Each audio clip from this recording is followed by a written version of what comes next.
Nazim Mirpur बठोरो bypass में ईंदड़ ज़मीन जा मुआवज़ा न मिलण ऐं रोड जो कम मुकम्मल भी न थियण ख़िलाफ़ आबादकारी मक़ामी ॻोठाणा सरापा एहतजाज आहिनि।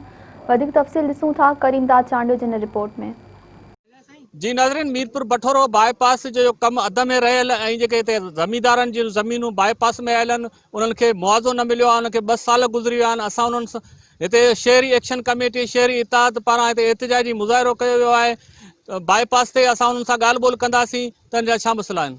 यो शहरी इताद ऐं शहरी एक्शन कमेटी तरफां मुज़ाहिरो कयो पियो वञे त हीउ जेको असांजो बाईपास पियो ठहे बठोरो बाईपास या सिजावल बाईपास हिनखे चई सघिजे थो, जेको तक़रीबन काफ़ी अरसे खां कमु हले पियो पर उहो कमु अञा जेको आहे उहो मुकमल कोन थियो आहे। हिकिड़ो त कमु मुकमल कोन थियो आहे, काफ़ी हुनखे टाइम लॻी वियो आहे। माण्हू ॾाढा जेको आहे दरबदर आहिनि, डिस्टर्ब आहिनि। वॾियूं गाॾियूं जेके आहिनि उहे हितां लंघे कोन थियूं सघनि। उनखां पोइ कमु त मुकमल कोन थियो आहे पर उनखां पोइ जेको हिते जेके आसपास जा जेके आबादकार आहिनि, जेके ॻोठाणा आहिनि, जेके ज़मींदार आहिनि, उन्हनि खे कंहिं बि क़िस्म जो मुआवज़ो कोन पियो ॾिनो वञे। 2 साल थिया आहिनि हिननि जी कागज़ी कार्रवाई मुकमल थी चुकी आहे, पोइ बि हिननि जे अकाउंट में पैसा पिया आहिनि पर असां ज़मींदारनि खे मुआवज़ा नथा मिलनि। उहो मुआवज़ो मिले त असां वञी पंहिंजो गुज़र सफ़र का केबिन खोलियूं, का होटल खोलियूं, को नंढिड़ो को वञी पंहिंजो करियूं, गुज़र सफ़र करियूं। असां 2 साल थिया आहिनि, असां बसि बुक माना असां का शइ कोन्हे ज़मींदार इन्हनि जो गुज़र इन्हनि ते हो। असां सभिनि खे गुज़ारिश था करियूं हथ ॿधी ऐं असां ऑफिसनि जा चकर कटे कटे थकी पिया आहियूं। केतिरा पहिरीं एहतजाज धरना कया पर कुझु ई कोन थो वरे। जॾहिं एॾी सारी सहूलियत मिली आहे त सिंध हुकूमत खपे त जल्द खां जल्द ही बाईपास को मुकमल कराए। वॾी ॻाल्हि इहा आहे त जेके हिते जा ग़रीब ऐं मज़दूर माण्हू हुआ उन्हनि जूं जेके ज़मीनूं बाईपास में आयूं आहिनि उन्हनि जो चवण आहे त उन्हनि खे मुआवज़ो अञा कोन मिलियो आहे। इहा हिकिड़ी इंतहाई ज़्यादती आहे। जॾहिं बाईपास मंज़ूर थियो त यकीनी तौर ते उन्हनि जे मुआवज़े जा पैसा बि मंज़ूर थी विया हूंदा त हुकूमत खे खपे या मुतलका जेके इदारा आहिनि उन्हनि खे खपे त फौरी तौर ते हिननि खे जेके ग़रीब माण्हू आहिनि उन्हनि खे मुआवज़ो बि ॾिनो वञे। जंहिं हुन ई रोड ते बीठा आहियूं जेको गुज़िरियल 3 साल अॻु में वज़ीर आला सिंध सैयद मुराद अली शाह रोड जो इफ़्तिताह कयो ऐं उहो अञा ताईं मुकमल नाहे थियो। न रुगो उहो रोड जो कमु अध में पियल आहे पर उन साॻी तरीक़े सां हितां जा जेके मक़ामी मिसकिन आबादगार आहिनि जिन जूं ज़मीनूं हिन रोड जे जेको आहे तो उनमें अची वियूं आहिनि, रोड जे हिसे में अची वियूं आहिनि, जिन सां उन्हनि जा मुआइदा थियल आहिनि त असीं तव्हांखे जेको आहे तो मुआवज़ो भरे ॾींदासीं।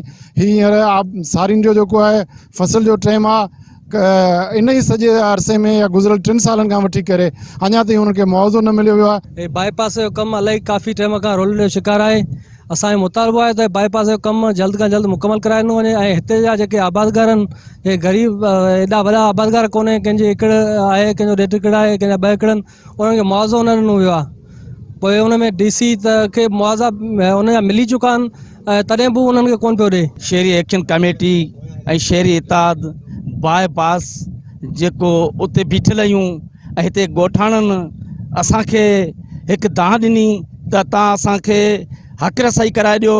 असां हिन बाईपास रोड ते बीठल आहियूं। इहो ई रोड बाईपास वज़ीर आला सिंध मंज़ूर कराए ॾिनूं पर उहो कमु रोलड़े जो शिकार थियो पियो आहे। हिते जा जेके ग़रीब मज़दूर हारी ऐं पोरियतनि हिते को बि बासर ज़मींदार न आहे। सिर्फ़ु कंहिंजी 2 एकड़, कंहिंजी 1.5 एकड़, कंहिंजा 3 एकड़ उहे रोड में आयल आहिनि। हो वीचारा बेयारो मददगार वेठा आहिनि। असां वज़ीर आला सिंध खे अपील था करियूं त जल्द खां जल्द इन खे अदायगी कयूं वञनि ऐं रोड में जो कमु पियल आहे जल्द खां जल्द करायो ॾिनो वञे, न त ॿी सूरत में एक्शन कमेटी शहरी इताद ऐं हिते जी ग़रीब आवाम मिसकिन हारी पोरियत आबादगार असां गॾिजी इन खे तहरीक लाइ मसइलो हल कराए ॾींदासूं। महिरबानी। जी नाज़रीन, बाईपास ते जो एहतजाजी मुज़ाहिरो थियो, बाईपास में आयल ज़मीननि जे जेको ज़मींदारनि खे मुआवज़ो न मिलियो ऐं रोड जो कमु अध में रहियल आहे। शहरी एक्शन कमेटी शहरी इताद पारां जेको मुज़ाहिरो कयो वियो उन्हनि अॻुवाणनि जा तव्हां वीचार ॿुधा। ज़रूरत इन ॻाल्हि जी आहे त हुकूमत सिंध खे फौरी तौरु नोटिस वठी ऐं हिन जेके बाईपास में आयल ज़मीनूं आहिनि उन आबादगारनि खे पंहिंजो मुआवज़ो ॾियारे ऐं रोड जो कमु मुकमल करायो वञे। कैमरामैन इंतज़ार खटी सां गॾु करीमदाद चांडियो, मेहरान TV न्यूज़, मीरपुर बठोरो।